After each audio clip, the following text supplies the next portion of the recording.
So he was in the room. He had 15 minutes. His torturer was strapped to a horizontal frame, just as he'd been. Naked, just as he'd been. Various implements were laid out on the table. He'd been told what to expect. Nevertheless, he was surprised at how completely intervening the years vanished. The man's eyes watched him as he walked over the table, picked up a baton, felt its weight, put it back down. He bent over to the man. Yes, this certainly was his torturer. There was no forgetting or mistaking that face. Those bound hands had inflicted upon him unspeakable brutalities and humiliations, and he didn't quite believe that he had survived. The choice was his. In 15 minutes they'd return. It would be over, whatever he'd done or not done.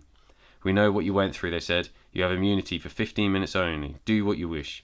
What he would do, depending on what he saw in his torturer's eyes, and if he saw fear or remorse, he might go in one direction. He might not forgive, but he might walk away.